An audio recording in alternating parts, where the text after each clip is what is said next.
All right, so let's go over numbers in Hebrew. Numbers, numbers, numbers. You'll now be able to read the book of Numbers once we're done with this chapter. All right, so we were talking about this the other day, but we'll go ahead and just review real quickly what we have going on here. In Hebrew, we're dealing with the numbers that are cardinal versus ordinal. And to review, a cardinal number is a number that gives you in a series counting 1, 2, 3, 4, and so on. Ordinals, on the other hand, are also numbers. They are giving you the order of things in a series, so first, second, and third, and so forth, okay? So we're going to really focus our attention on the cardinals. Ross, in chapter 25, interrupts the cardinal numbers with ordinals for some reason.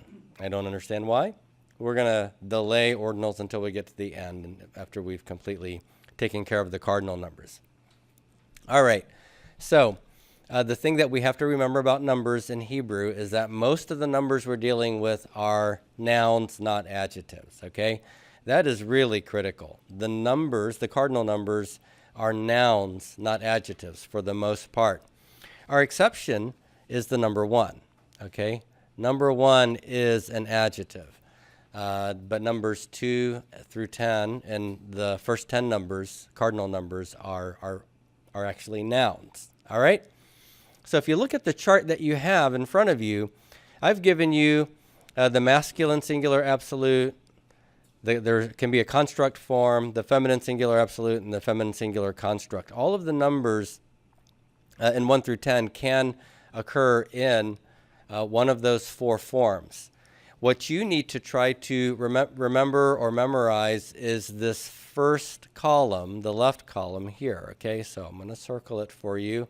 If you can memorize, if you can remember that column, you'll be able to identify for the most part what the numbers from 1 to 10 actually are, okay? So let me just have you review with me by way of reciting these numbers in this first column, everybody. Echad is the number 1. Shenayim is the number 2. Shalosh, 3. Arba is 4. Chamesh is 5. Shesh is 6. Now, how many of you know Spanish? You know the number 6 in Spanish? It's seis, and it sounds a lot like shesh, doesn't it? Yeah, so you can remember that. Sheva is the number 7. Shimone is 8. Tesha, 9. And Eser is the number 10. Now, these are the masculine forms of the numbers. Now, I want to mention something here with respect to the numbers. Number 2 is Shenayim, and that ayim ending is telling us that the number 2 is what number? Singular, plural, or dual? Dual. So it is a dual noun, okay? It's a dual noun. And then the number Shalosh and Arba and so forth, these are singular nouns, okay, from 3 and down. They're singular nouns. So the number 1 is the only number in 1 through 10 that is actually an adjective.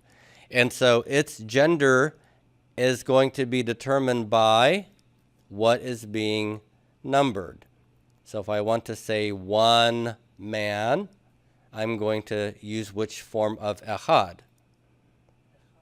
I'm going to use, well, tell me, masculine singular or feminine singular? Which form am I going to use? 1 man.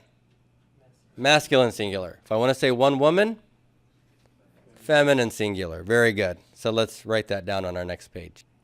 You see these forms here. Is ish masculine or feminine?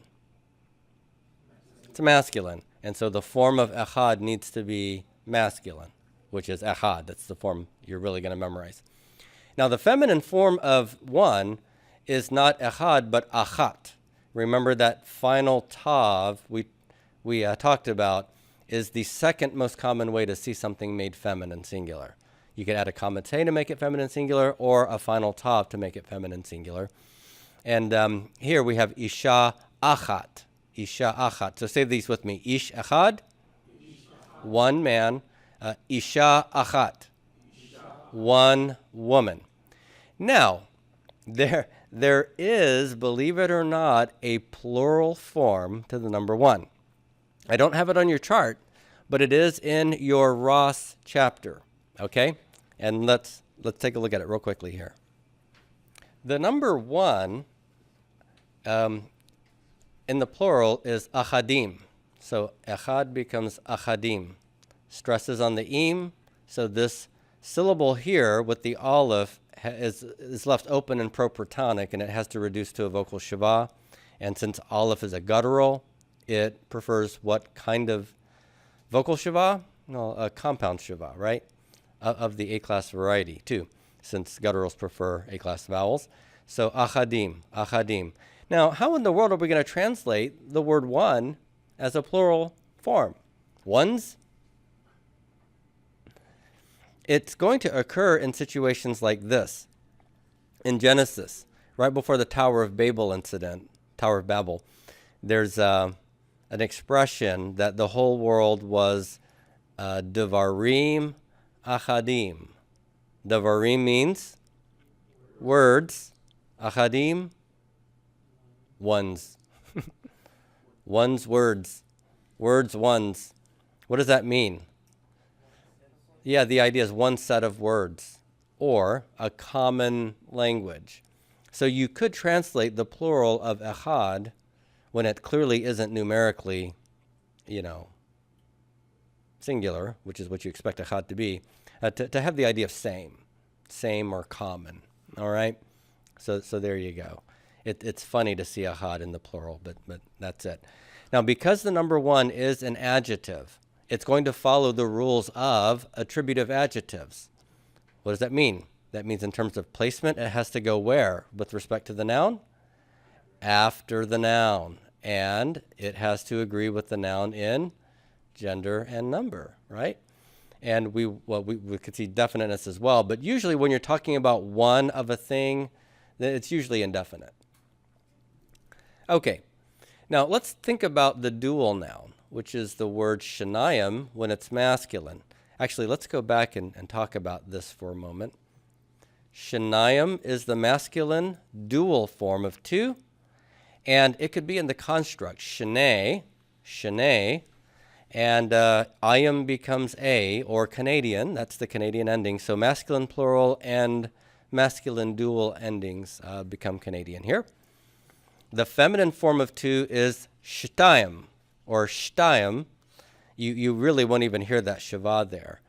Shenayim, shtayim.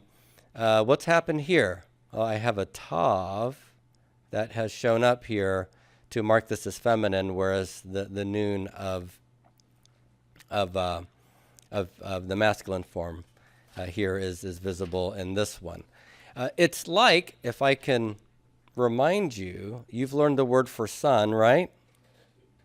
Yeah, it's bane. That's masculine. What's a female son? The singular is bat. So bane becomes bat. This is masculine singular. Bat is feminine singular. I just want you to see that this form ends with a noon. The feminine form ends with a tav. Okay, and that's sort of like what we're seeing here. Shenayim, masculine. Shtayim, feminine. Both of them have ayim because they're dual. And then if I take the feminine dual absolute shtayim and I make it construct two of a feminine set of two of something, then I can use the construct form. It also becomes seriod, the Canadian ending. All right. So let's now go back over here. We want to talk about basically the syntax, or the way these words will combine properly in Hebrew. So let me do that real quickly here. Let's look at the way this is laid out. When I want to say two of anything, there's really two main ways to do it in Hebrew. Okay, to say two somethings, I could put the word two in the construct state, and it'll be thing one and a thing one, thing two construct chain. All right, so If it's in the construct, remember, it's going to have the Canadian ending here. So literally, this is Shnei Banim, 2 of sons. Okay? Now, let me ask you, which form of 2 have I used with the masculine plural noun Banim? The masculine or the feminine form of 2? Shnei. That's masculine, right? The feminine form would have been shtei with the tav, okay? So what does that tell you? That the number 2 will match the gender of the noun being numbered, all right? So number 1 and number 2 do have gender agreement. They do match. So this is literally 2 of sons, okay? So that's the construct chain strategy, 2 of sons. Now, the other way to do it is not to use the construct, but to use the absolute form and to put it side by side with the noun being numbered. And this is called apposition. Apposition. We usually think of apposition in sentences like, Charlie, comma, my brother, comma, lives in Alabama, where Charlie and my brother are in apposition to one another. I start with Charlie, and then I rephrase who Charlie is by adding another noun phrase. Charlie, that is my brother, same person, lives in such and such a place. But anytime we have 2 nouns that are side by side, but they're not in a construct chain, and the second noun refers to the same thing as the first noun, that's apposition. And what I'm seeing here now in these next 2 examples is I'm seeing the masculine plural noun banim and the number 2, shenayim, side by side with it. In apposition, either of the terms could go first. It doesn't matter. Okay, so I could say 2 and then the word sons, which would be 2 sons. Or I could say sons, 2, which would still be 2 sons. Okay? There's no syntactic or grammatical requirement for the number 2 when it's in the absolute and in apposition to be first or second. In the construct state, construct nouns can only be first, right? They're always thing 1. So there is a constraint here when it's in the construct. When it's in the construct, it has to be first. When it's in the absolute, it could be either first or second. Now, you could conceptualize, since the word 2 is actually a dual noun, you could think of it in terms of the word double or pair. So if you translated shenayim as pair, that would make sense, right? Pair of sons, shenei banim. A pair, sons. Or sons, a pair, means, well, 2 of them, right? So maybe that's helpful. All right. Now, the numbers 3 through 9 are singular nouns. They're not plural. They are singular, even though what they're numbering could be plural. And the one thing that is unusual about them is that they are characterized by a mismatch of gender with the noun that's being numbered. This is the thing that maddens my students. I think the whole world is mad about this, but I only know my students, so I can tell you that they're not a little bit discombobulated by it. Let's take a look here at our forms real quickly. Okay, look at the form of 3, which is shalosh. I've told you is the masculine form. The feminine form, shalosha. Does that look feminine? Yes. Please tell me it does, right? The ending, kamatse, that's feminine singular. What's the ending for the masculine typically? It's 0. It's no ending. And you see how shalosh is a no ending form. After my main root letters, I have no ending. I add a kamatse to the final consonant and I get the feminine singular form. Okay? These could also be in the construct. So I could say 3 of something and I could put this in the construct as well. The only difference between the masculine forms absolute and construct is a vowel shift. Remember how in the construct we often have vowels reducing, right? Why? Because the construct noun is unstressed. It surrenders its stress to the absolute noun, the second noun. So we can have vowel reduction here, but since the form with no ending doesn't have an ending, then in the construct there's no ending to change, okay? In the feminine form, the kamatse could become pathak tav, but sometimes feminine singular forms can go to segel tav as well for their construct. We saw that with isha, wife or woman, became eshet, it adopted a Segulite pattern, and it has the Segultav, right? The wife of Moses is not Ishat Moshe, but Eshet Moshe. Eshet Moshe. Okay? Now, I say this simply to point out that we do have forms that, at least from the way they look masculine with no ending, shalosh, arba, 3 and 4, and feminine, shalosha and arba'ah. Those comments say endings. But what's going to happen in Hebrew is the form that I expect to go with a masculine noun is going to be the feminine form of the number for the numbers 3 through 10. All right? So this is characterized, these numbers 3 through 10 are characterized by gender mismatch. What do we have as an example? Well, let's take the word sons real quickly. So it's banim. All right? And let's take the word daughters, which is banot. Okay? Banim and banot. Sons and daughters. What if I want to say 3 sons? 3 sons. Is the number 3 between 3 and 10? Yes. Then Hebrew is committed to confusing you here. And instead of using, even though banim is masculine plural, even though it's masculine, I got to use which form of 3? The feminine. The masculine form is shalosh, so I have to use shalosha with banim. Okay? So it's going to be shalosha banim.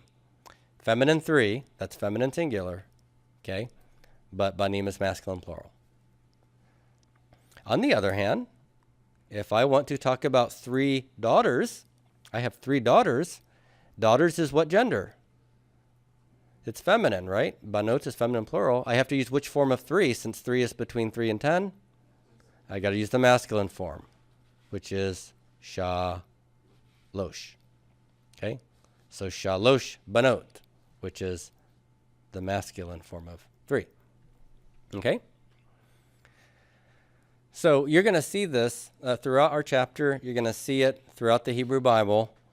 When you have any number between 3 and 10, whatever the gender of the noun is that's being numbered, it will be the form of the noun will have the opposite gender.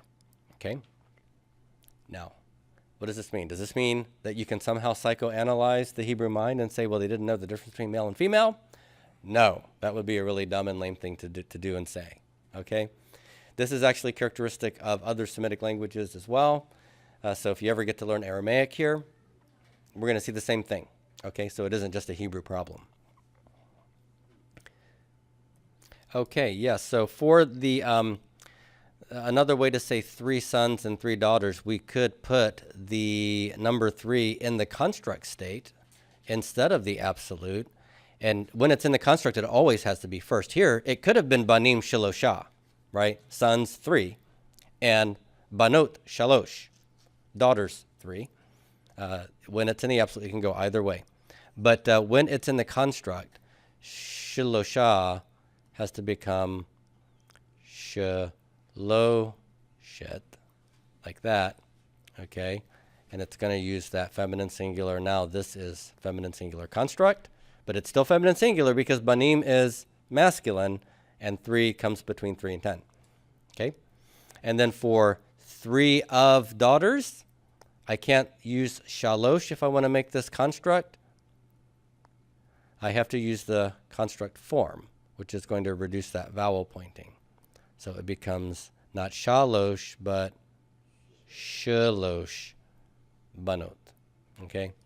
So 3 of daughters. And again, daughters is feminine, so the form of 3 has to be the masculine singular construct. Again, even though banim and banot are plural, notice that the form of the number noun is singular here. Okay? It's always singular. And there's a reason for that. So when we get to the numbers 20, 30, 40, 50, and 60, we're going to see why.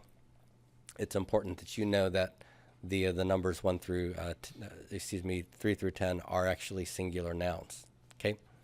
Now let's look at the next item here, and this is cardinal numbers 11 through 19, okay? 11 through 19. So what we have here are the numerals 11 through 19. These are the cardinal numbers. And the way to form them in Hebrew is simply to do almost what we do in English, okay?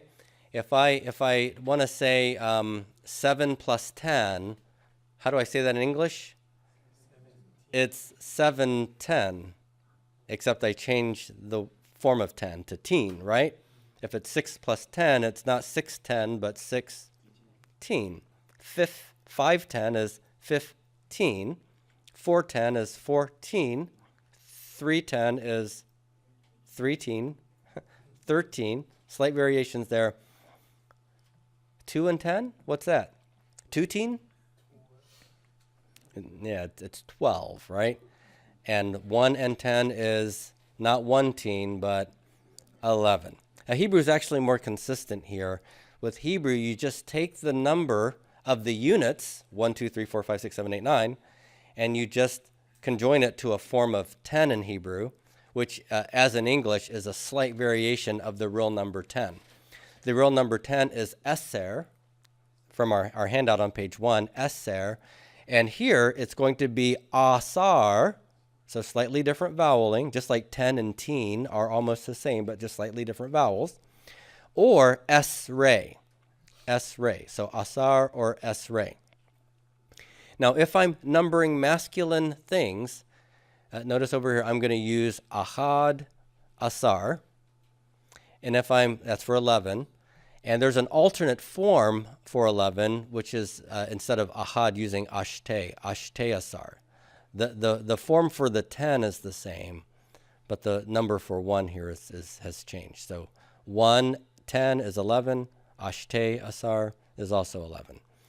Now over here, if I have a feminine noun, look at what I'm using for the 1 part, Achat.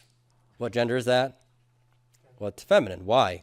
Because the numbers 1 and 2 match the gender of what we're numbering, okay? So when I'm dealing with numbers like 11 and let's say 14, the number that represents the 1 will agree in gender. But since 4 is a digit between 3 and 10, that will disagree with the gender, okay? So we have to really have fixed in our minds. 1 and 2 always agree in gender. 3 through 10 disagree. All right. Look at the number 12. Shenaim Asar. So if I have a masculine noun, which form of Shanayim am I using? It's the noun form, right? The masculine form. And then Asar. Or I could put it in the construct, Shnei Asar. Okay, so I have 2 ways to say 12 here. Shtem Esrei and Shtei Esrei are the feminine forms because the 2 part has to agree in gender with the noun. But look at 13. Look at what I have. I have Shelosha Asar. Okay, this is my masculine column in the sense that when I have masculine nouns, I'm going to use a feminine form of the 3 with my 10. Okay, so Shelosha Asar versus if it's a feminine noun, I use the masculine form of the 3 for 13. Shelosh Esrei. Okay, so I'm going to walk through all of these. Just want you to see how it works. And we'll look at some examples here, okay? One thing to note from the lesson is that Ross tells you that certain nouns could be singular even though you're numbering them with some number above 1. So if you've ever talked to some old timer, like I remember having a conversation with some old man in Indiana, and I asked him, so how long have you lived here in these parts? And he said, oh, I've been living here for about 60 years. And he used the number 60, and he used the singular form of year, 60 year. And I thought, that's cool. Sounds really Hebrew. Because that's actually one of the nouns that could be singular with a plural sounding number in front of it. Okay, so the words ish, man, nefesh, person, yom, day, Shana, year, and Shevet, tribe, those could be singular with a number noun in front of them. They could be plural as well, but frequently you'll see a singular form, okay? So let's take a look at 3 examples here. I have